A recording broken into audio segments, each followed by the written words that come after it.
A sua especialidade, na verdade, vem na área de vícios, de jogos, de apostas. E que tal a gente falar, na verdade, sobre saúde mental? Como alcançar? Estamos se falando aí numa nova área da medicina que vem trabalhar do estilo de vida, né? Que tem tudo a ver com orientação parental. Exatamente, Wimmer. Porque o estilo de vida e a saúde mental é implantado principalmente pela relação familiar. Pela relação familiar, por toda essa base que os pais podem promover junto aos seus filhos, né? Então, quando a gente fala aí dessa medicina de estilo de vida, a gente fala aí de 6 pilares, né? Temos sono, alimentação, atividade física, o manejo do estresse, relacionamento interpessoal e a redução de uso de substâncias. Vamos falar um pouco sobre isso? Vamos lá. Então, assim, fazendo uma reflexão sobre saúde de uma maneira mais ampla, né? Em todos os lugares do mundo, a gente tem problema de saúde pública, né? Não tem, mesmo os lugares em que a saúde é gratuita, ou em lugares onde a saúde é privada, sempre se discute o custo da saúde, o quanto é difícil ter acesso, entre outras coisas, né? Então, os custos da saúde, eles são muito crescentes, né? Existe uma inflação médica, que a gente chama aqui no Brasil, que ela gira em torno de 20% a 25% ao ano. Então, assim, o problema da gestão de saúde no mundo inteiro é um desafio.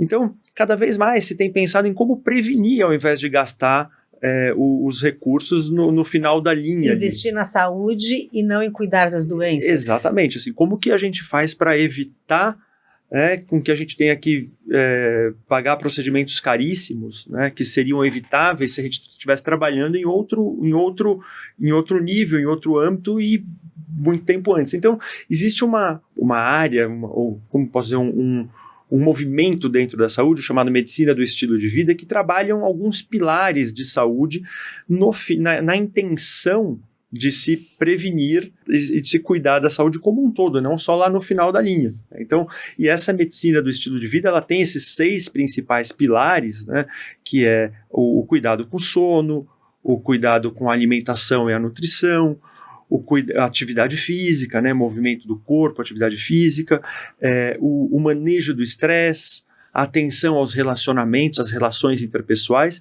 e também o redução cuidado, do uso de substâncias, redução do uso de substâncias, que, né, eu acho que talvez a gente possa colocar aí a tecnologia, até as apostas aí nesse olhar, né? E de fato, quando eu, como psiquiatra, estou num cuidado com o paciente, a gente tem lá uma primeira fase do tratamento em que a gente tem que ajudar o paciente a sair da crise. O paciente chega no psiquiatra porque ele está em sofrimento, esse sofrimento ele tem um motivo, ele tem uma causa, às vezes ela é uma causa primária por alguma característica genética do paciente, às vezes ela é uma questão secundária, uma reação às circunstâncias, mas o fato é que a gente tem que tirar esse paciente de crise. Mas depois que a gente tira o paciente de crise, a gente também precisa, de uma certa forma, educar o paciente para que ele tenha comportamentos e hábitos que ajudem ele a se manter bem e longe do transtorno, né? Então, da manifestação psiquiátrica em si. Então, passa a ser uma atividade importante do médico ajudar o paciente, influenciar o paciente a adotar hábitos que sejam protetores para a vida dele como um todo. Então, a gente, quando está falando de saúde mental, a gente tanto no cuidado daquele paciente que tem um quadro crônico e que recai e precisa de ter outros elementos de proteção, como no paciente leve que às vezes deprime porque a vida inteira está bagunçada, está desordenada. Então a gente precisa de uma certa forma, ir desenvolvendo habilidades de influenciar, de educar o paciente no sentido de adotar hábitos que sejam alinhados com a manutenção dessa vida com qualidade, né? Então, a medicina do estilo de vida, ela vem como uma inovação que não é nova, porque a gente está falando de coisas que se discutia lá 500 anos antes de Cristo. Mas que, né, ficou importante voltar talvez um pouco às bases, né? Exatamente. Então, o que a gente chama de, mais do que medicina preventiva, chama-se a promoção da saúde, né? Que grande parte do conhecimento de medicina vem do conhecimento da doença. Se conheceu o problema primeiro, se estudou o problema. E conhecendo o problema e se estudando o problema, é como se você descobrir o não problema.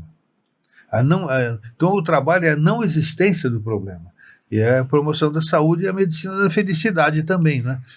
Se estuda hoje por que se perde a felicidade. né? Porque o ser humano nasceu para ser feliz, né? É importante isso, né?